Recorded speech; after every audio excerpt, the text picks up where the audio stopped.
If you want to be successful, any senior leader is listening to this or watching this talk, the best thing they can do right now, if something's worked, is getting to the absolute essence of what it was about that thing that worked. Steve Jobs famously said, the most important thing is to say no. I say no 1,000 times a day. We've got to get from here to here. There's probably somebody who's done something similar before. And so therefore we want to learn as much as we can, or not reinvent the wheel. If there isn't the trust and there's a lot of pressure and you've got that crucible of pressure, people are going to start to crack and behave this way. And unless you have some extremely self-aware individuals who've got the experience, that's the key. If you get into too much conflict without the basic levels of trust, that conflict, as you saw, then becomes unproductive. It becomes much more about attacking individuals than it does about challenging an idea and making it better. If you don't get those people on the bus and you don't have a clear system and everyone doesn't understand the why, and it's their why.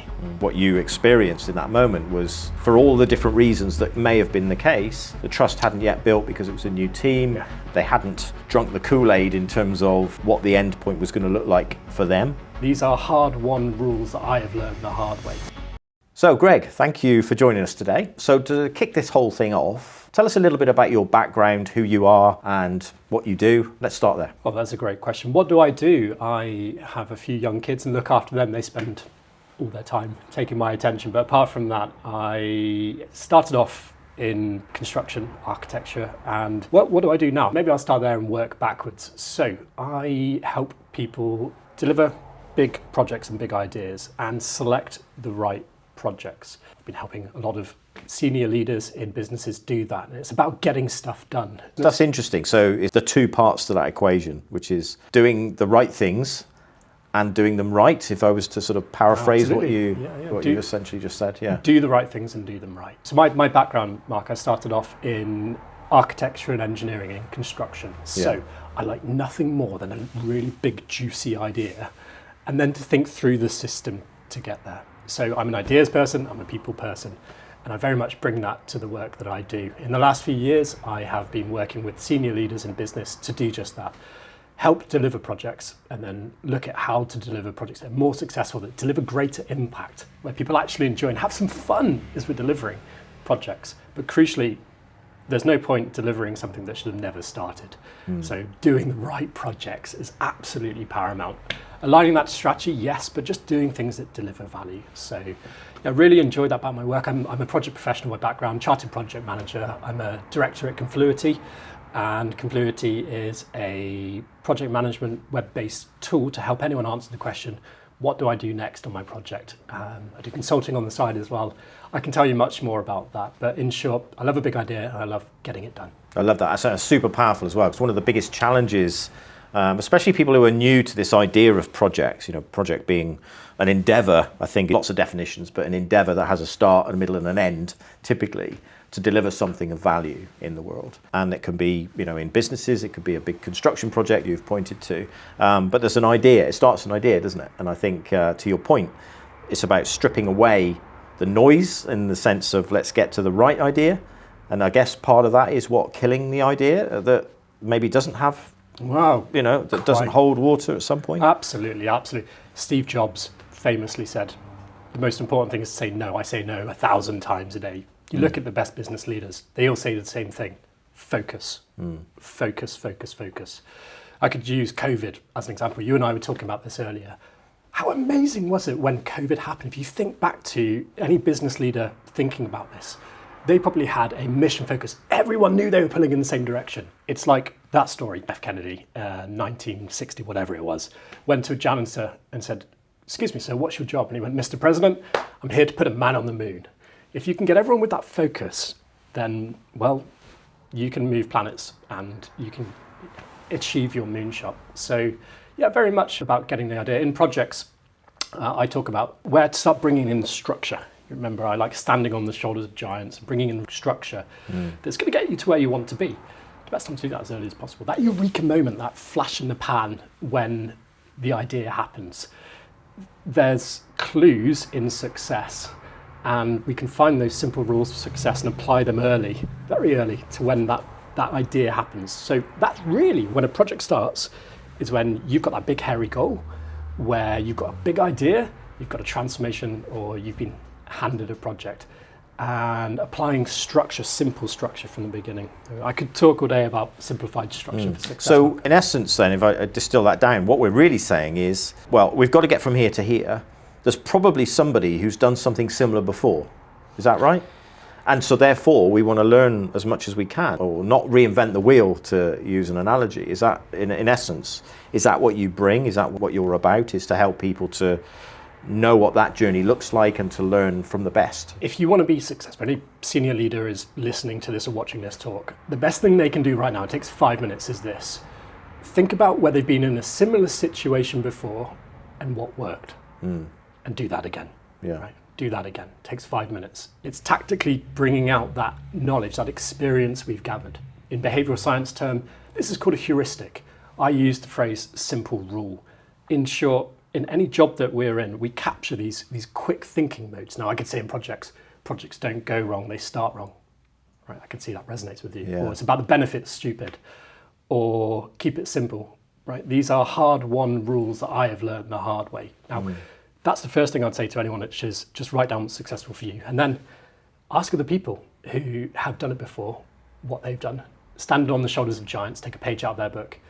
And then if you really want to be successful, then you look to the things that those people didn't do and do that as well. Yeah. So I guess a key part of that then is, if something's worked, is getting to the absolute essence of what it was about that thing that worked, isn't it? Because I know in my own experience, there might have been a whole bunch of things I did and the overall result was good, but there might have been some like smaller number of things in there that worked, and another equally important number of things in there that it worked despite I did those things. Do you know what I mean? So in essence, I will have done some things that were absolutely critical to that success, but there's some other things that I did that actually were going against it, but luckily the momentum was such that I got there anyway, despite myself. Is that a fair assumption in the project management world, that really getting to the essence of it is so critical of what mattered? I mean, I think let's just talk about work generally, Mark, and put projects to one side, and it's about the job you're trying to do. Yeah. So in any job, it might be a CEO trying to deliver a strategy. What are the most important things that should be in place for you to be successful? Yeah. You can learn that from your own experience, write that down, and try and ask others to get to that essence, to work out what it is that matters the most. Sweat the big stuff, get that right. That's the important lever to pull. And there is a science that we can apply to that, yes. Fantastic. So let's come back to the moment that you wanted to talk about today. Okay, yes. So give us a little bit of context. What was going on at that particular moment? Where were you at? And then obviously what happened. Just talk about the context first. Okay. So the context was a senior leader brought me into their organization. His challenge was this. He had a number of senior managers working for him, and one of those business directorates was quite new. Now the senior leader wanted that new, let's call it a cross-functional department. So that team within his directorate was providing services for the rest of the organization. Does that make sense? You with me? Yeah. Okay. So that cross-functional team was providing services to the rest of the organization. It was a new directorate in his senior leadership team. And he wanted it to be working effectively. And he recognized it was a new change. But what that senior leader really wanted wasn't that team working effectively. He wanted the rest of the organization wanting to work with that cross-functional team. Now, you can imagine, for example, it might be a finance department, whoever your listeners are. It might be that they have a finance team, a cross-functional team, or a HR team. So it's about getting the rest of the organization to want to work with that function. What problem was he trying to solve? Was it that team was somehow alienated from the rest of the organization? What was actually happening? What was he observing that meant that he had that conversation and therefore you had your moment? He wasn't seeing the rest of the organization actively engaging with this cross-functional process and the people in that cross-functional team. More than that, he wanted them to aspire. He wanted it to be an aspirational thing to work with this cross-functional team. So that's the change. It was about a change in mindset, a change in people's behaviors. Right. So what was the organization trying to achieve that led him to that conclusion that the cross-functional team was the right answer? What was going on contextually within the... So like the organization is trying to achieve its purpose, it's trying to get to where it wants to go. It's got a strategy and it's got a means to get there.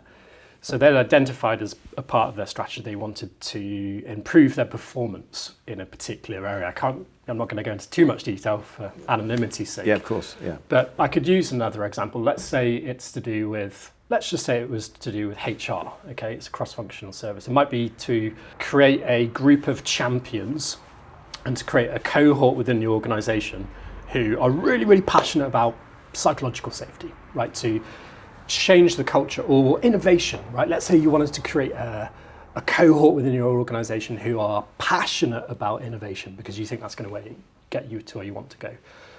That's one example. Or another might be, maybe you've got a number of people in your organisation who you want to, I don't know, reduce safety incidents, right?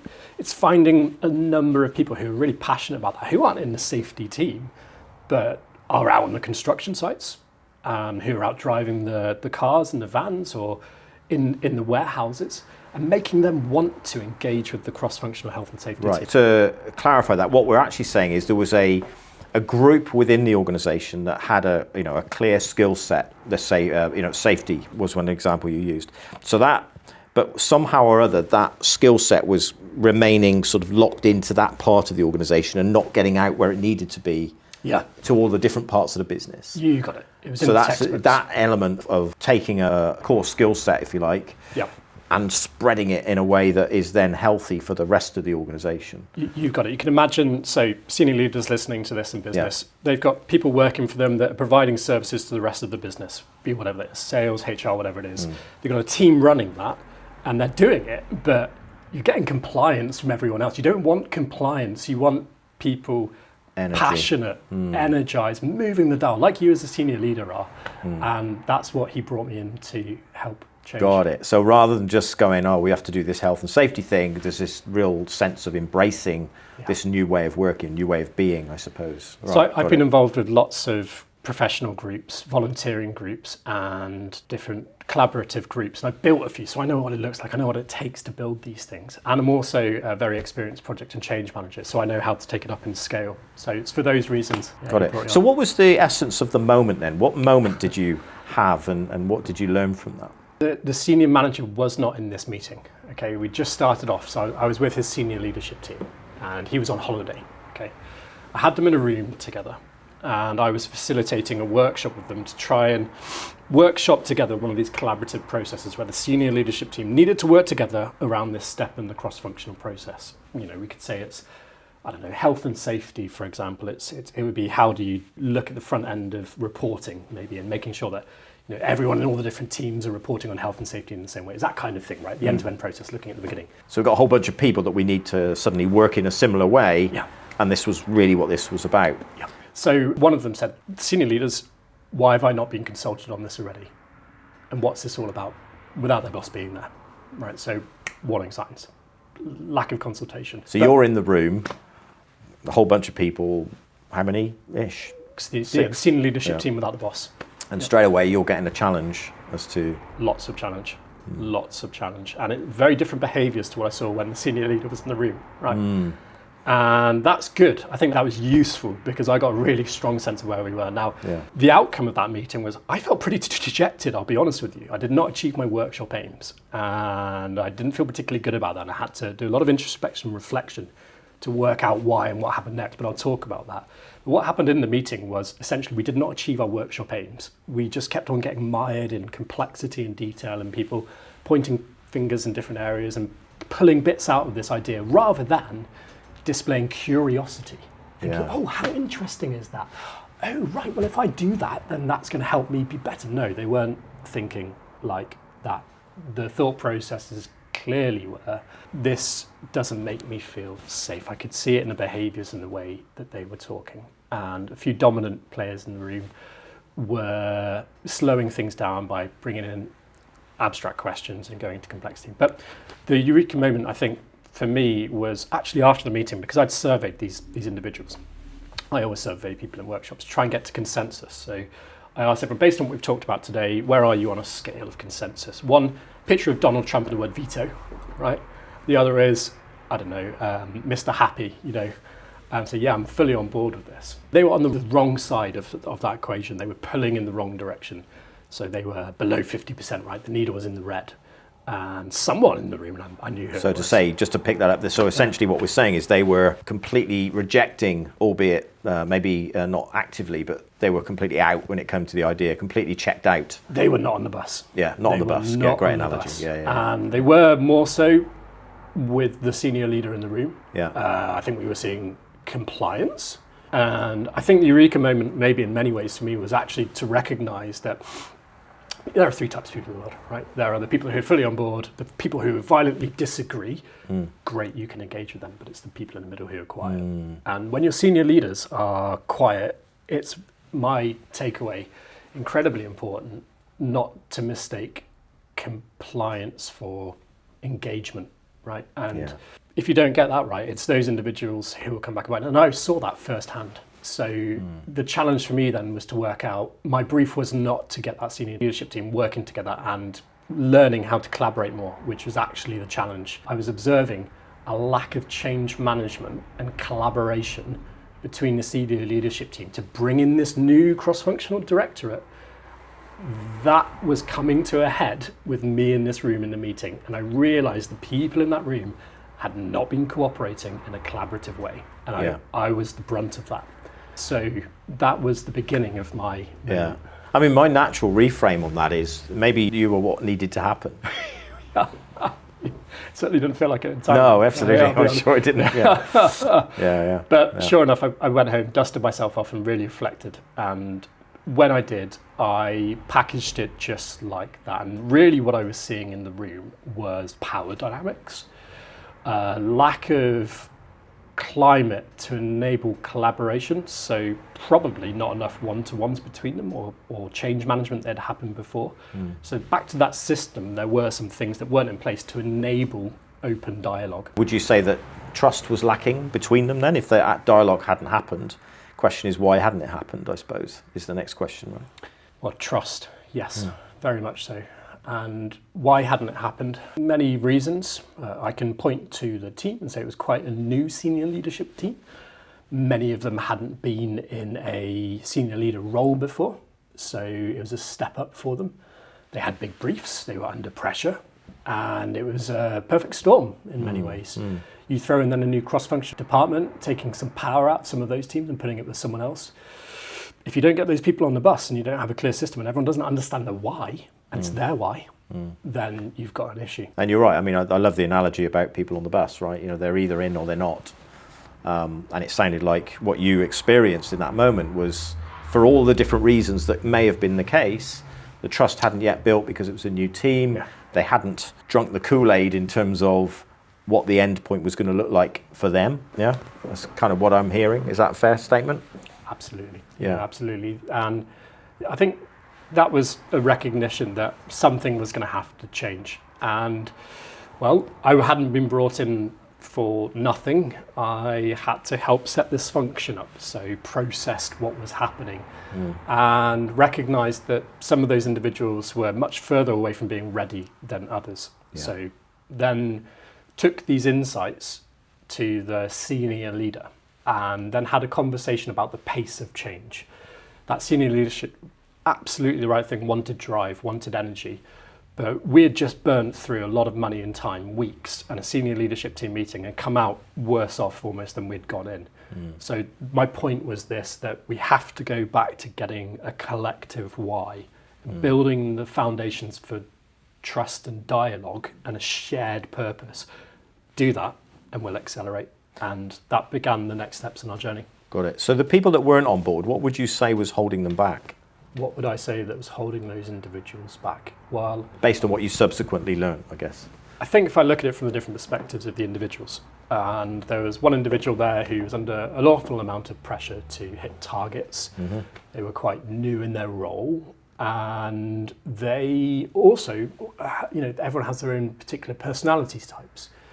So I think in many ways what was holding them back, we hear this term psychological safety, don't we? It's Project Aristotle by Google looked at tens of thousands of interview with teams. Number one by a million miles for what makes teams work together is that sense of trust, the word that you used, and being able to have a conversation, say, Mark, that's a great idea, really support it, but I don't agree for these reasons, and being okay to say that.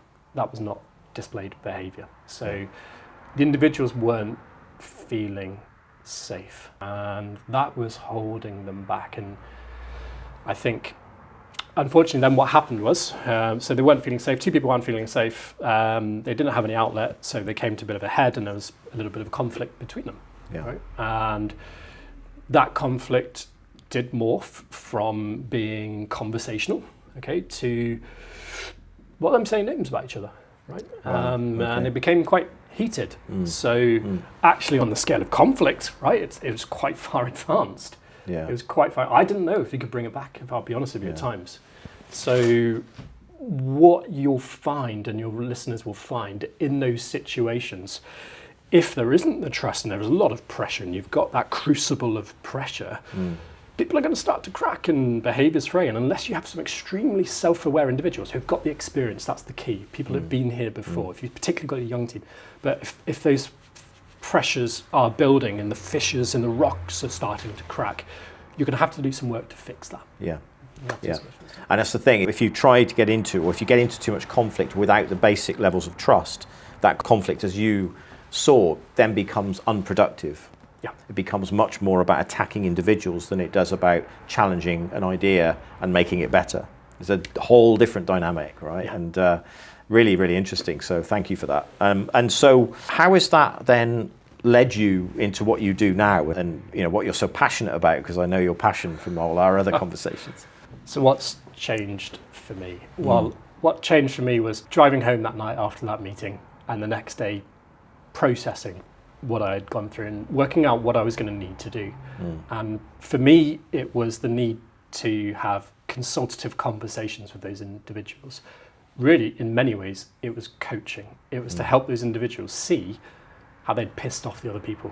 Yeah. Right? And say, actually, the conversations I had were, so how did you think your peer took what you said? How do you think they felt? Have you ever talked to them about this before? It was clear then that they hadn't. So at that point then, when the awareness had been built, I could bring in tools like talking about what collaboration means, which means to be assertive, yes, put your head down and get on with things, but do that in a collaborative way.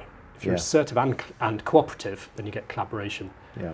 And that started to reframe the conversation. And I think for me, my main takeaway was giving myself that permission to then help that senior leader who hadn't asked me to do this, to help repair relationships between the senior leadership team through coaching.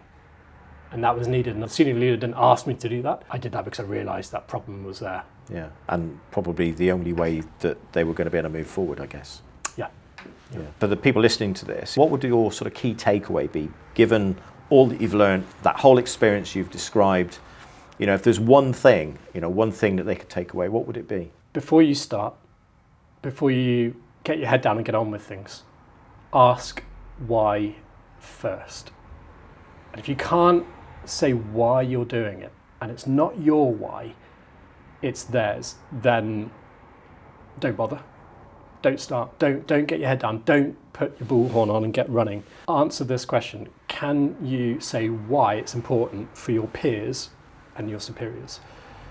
If you can't do that, you're never going to get the support that you need to succeed. You might put your head down. You might go fast. You might go fast alone, but you're not going to go far unless you do it together. So start with the why. Start with their why.